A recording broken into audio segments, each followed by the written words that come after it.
Start our next topic, India's foreign policy. Basically, what is India's foreign policy? India's foreign policy, as we have read in our chapter first, India got independence and then there was a Cold War. So there were two main superpowers, US and USSR.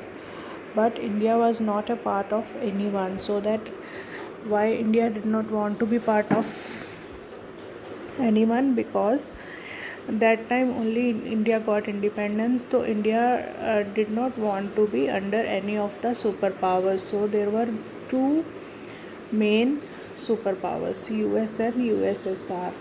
So our Prime Minister Jawaharlal Nehru has adopted the non-alignment policy. Now what is non-alignment policy?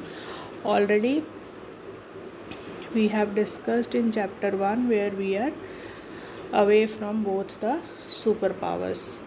So Jawaharlal Nehru was the minister who was the first foreign minister of India, and he has adopted the foreign policy with the three main objectives. So what were those three main objectives? The three main objectives of the Indian policy was to preserve the hard-earned sovereignty of India. Basically that time, after the independence, after lot of struggle, India got independence. So then India wanted to maintain their own hard-earned sovereignty. India wanted to take care at their own of all the places. So then India has adopted the foreign policy. Then India protect the territorial integrity of India. So India wanted to have his own promote rapid economic development. So with their own plannings, which we have discussed in the politics of planned development, they have planned the first 5-year planning, second 5-year planning. They have worked on industry, they have worked on the agriculture sector, they have worked on the green revolution, they have worked on the white revolution. So basically with all these are all the main three objectives, like why India has adopted the foreign policy. This was the objectives of Indian foreign policy. So there were few leaders and political parties who wanted India to follow pro-US foreign policy. Now what is pro-US foreign policy? Basically, the Nehru wished to achieve his objective through policy of non-alignment. So what is policy of non-alignment? We are not a part of anyone. We will be participating only in the healthy discussions, but we will not be in there any war. We wanted to be independent. So this was the Nehru's objective. So Nehru wished to achieve the objective through policy of non-alignment. It is not isolation. Is it not neutralization? This is the basically policy which the India wanted to remain independent. So then India has adopted non-alignment policy. Already we have discussed. Once again we'll be repeating in this chapter,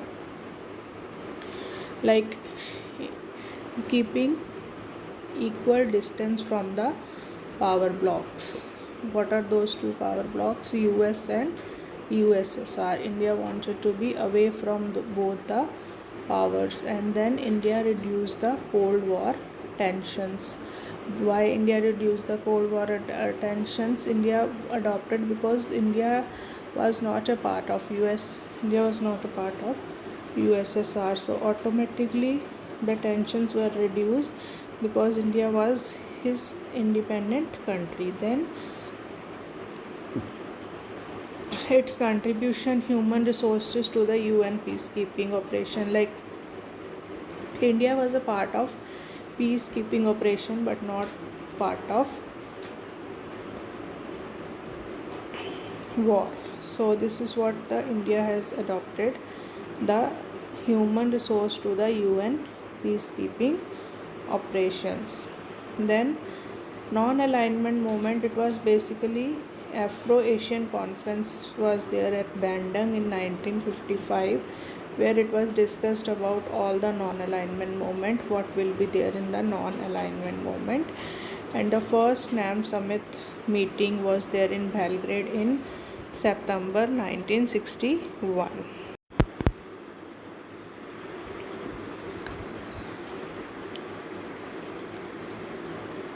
So basically Nehru was the co-founder of the movement. So now there was a how was India's relations with China? See, first of all, the India's relationship with China was very peaceful. Like India was the one of the first country to recognize the communist government in China after the 1949 Chinese Revolution. So there was one slogan also for this, Hindi Chini Bye bye. So we were that close to the China, like in the Nehru said at the borders there should not be any army, only the paramilitary forces, they will be guarding our borders. So this is what we were just having very good relationship with the China. And some of the colleagues like Vallabhbhai Patel uh, were worried about possible Chinese aggression in future, but Nehru thought it was exceedingly unlikely that India will face an attack from China. So Chinese border was started guarded by only the paramilitary forces. So then for that the Prime Minister Nehru and Chinese Premier joined on 29th April 1954. They have got one step towards the Panchsheel. So there was a 5 main principles of Panchsheel which they have adopted.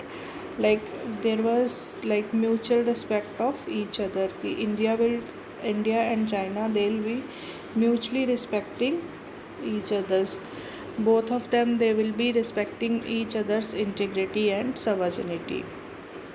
Then mutual interference, like they'll be interfering with them mutually in a positive manner. Both of them, they will be getting the equal and mutual benefits. Then mutual non-aggressions, peaceful coexistence.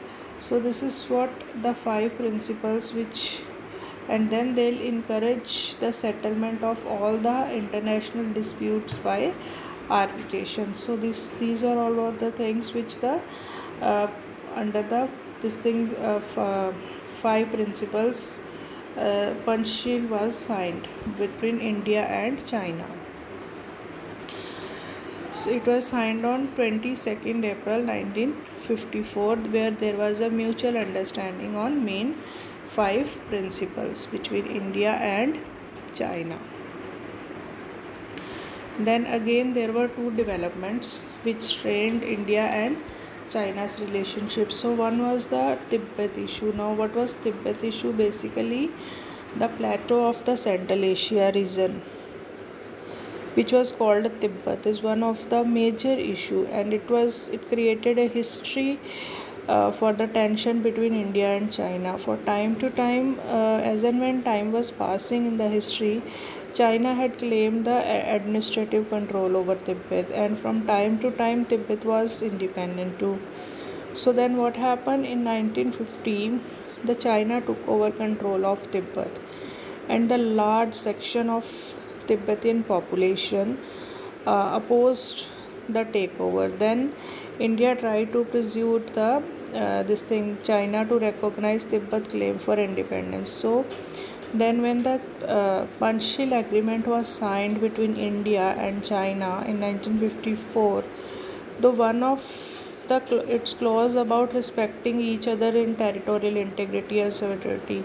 So India conceded China's claim over Tibet. So Tibetan spiritual leader Dalai Lama accompanied the Chinese Premier Zhou in Tibet, but China had already assured India that Tibet will be given greater autonomy than enjoyed by any other region of China. So then in 1958 there was armed uprising in Tibet against the China's occupation. So then the Dalai Lama closed over the Indian border and sought asylum, which was granted. So then The Chinese government strongly protested. So over the last half of the century, the Tibetan also has sought refuge in India and many other countries of the world. So then there was a large settlement of Tibetan refugees. So now also Dharamshala in Himachal Pradesh is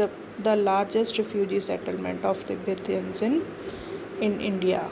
So this was the main tension between the India and China on Tibetan issues. So China took control of Tibet in 1950. So then Tibetan population, they were not ready. India tried to persuade China to recognize Tibet's claim from independence. So then in 1954, after signing Panchshil, India admitted Chinese claim over Tibet.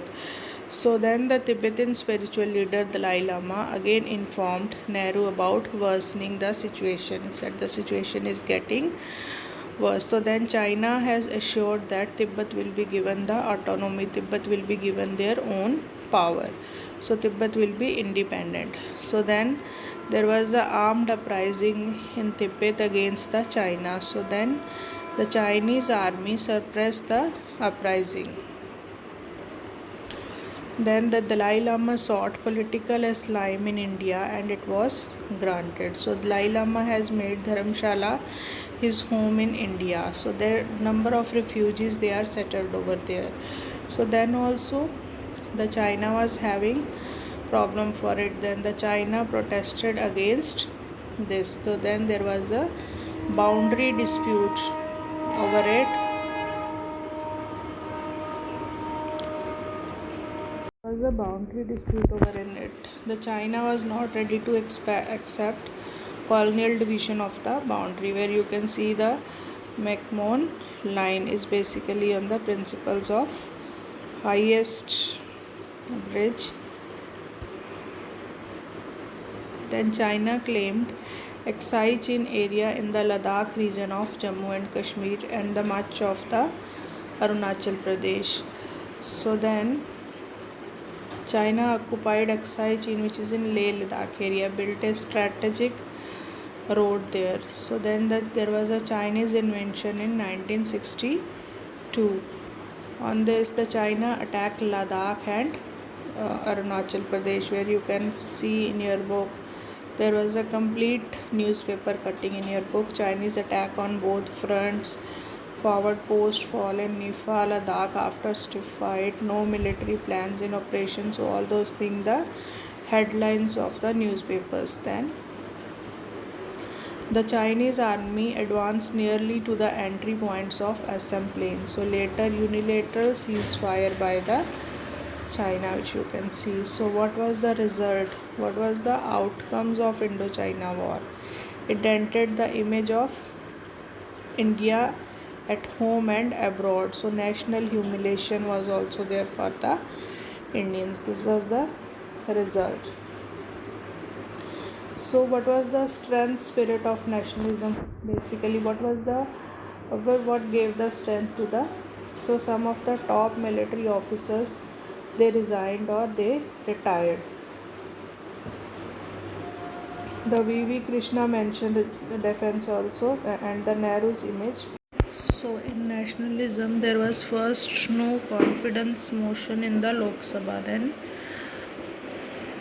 the Nagaland, how was the relations with Nagaland?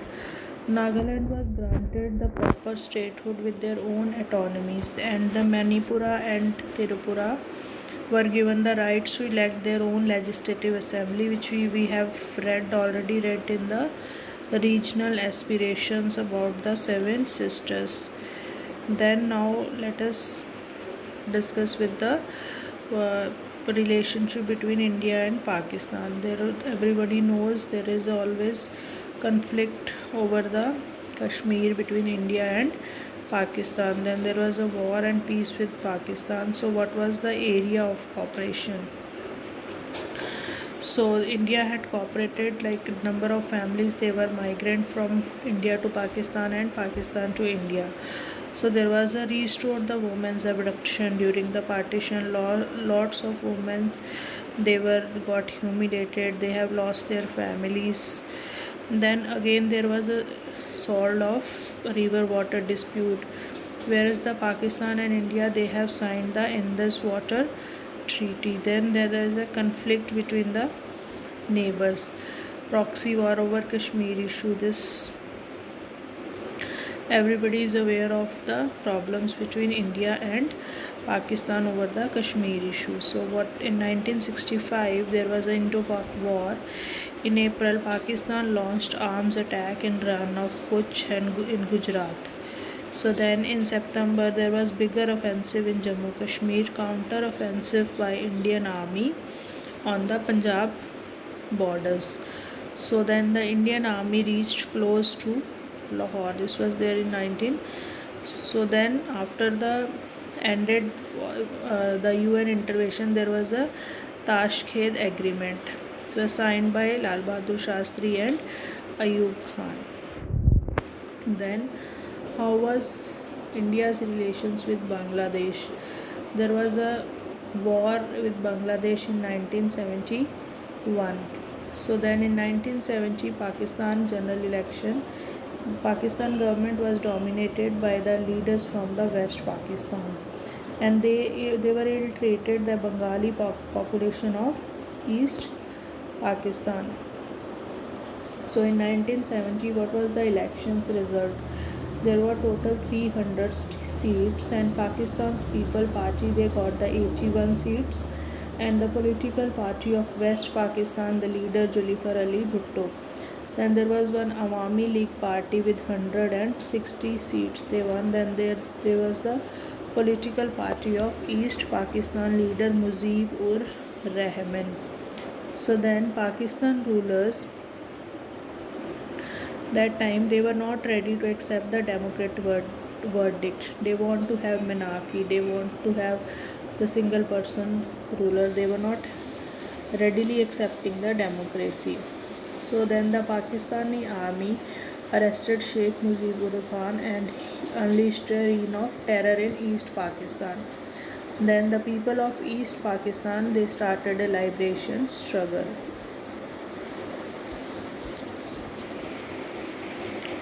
So what was the effect of it? More than 80 lakh people of Pakistanis India migrated to India. So India has given them all the supports, given them place to live, the food were provided, all the moral and emotional supports were provided. So then the Pakistan got support from USA and China. So and the India got support from USSR. Though India was not a part of any of the power, but that time when there was a help required, so India got support from the USSR.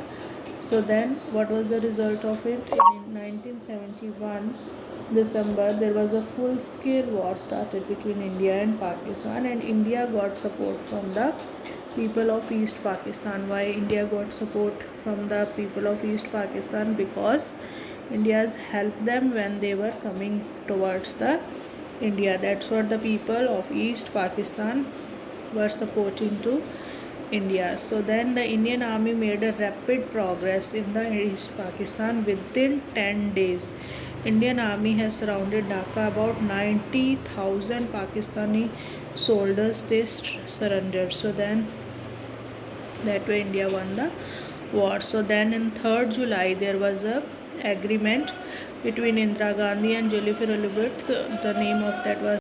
So on 3rd July there was a agreement between Indira Gandhi and Zulfikar Ali Bhutto, and the name of the agreement was the Shimla Agreement. So then what was the results of National Bangladesh War? See, basically the Bangladesh War, there was a national jubilation and it developed the nation's pride.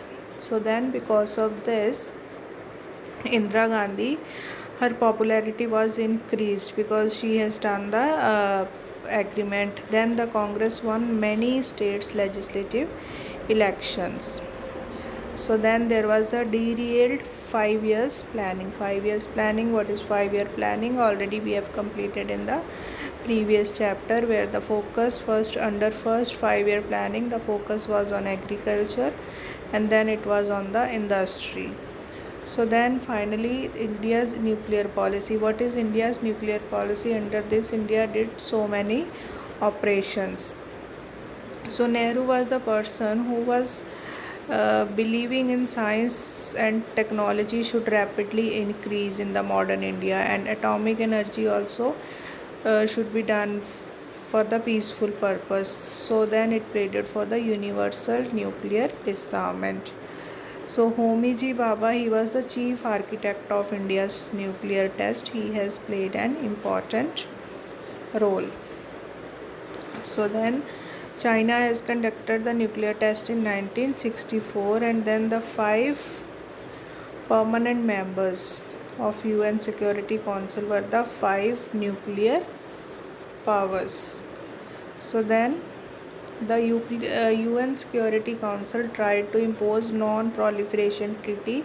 Non-proliferation treaty already we have done in the chapter 1. What is non-proliferation treaty? So India considered one of the NPT as discretionary and refused to sign the NPT.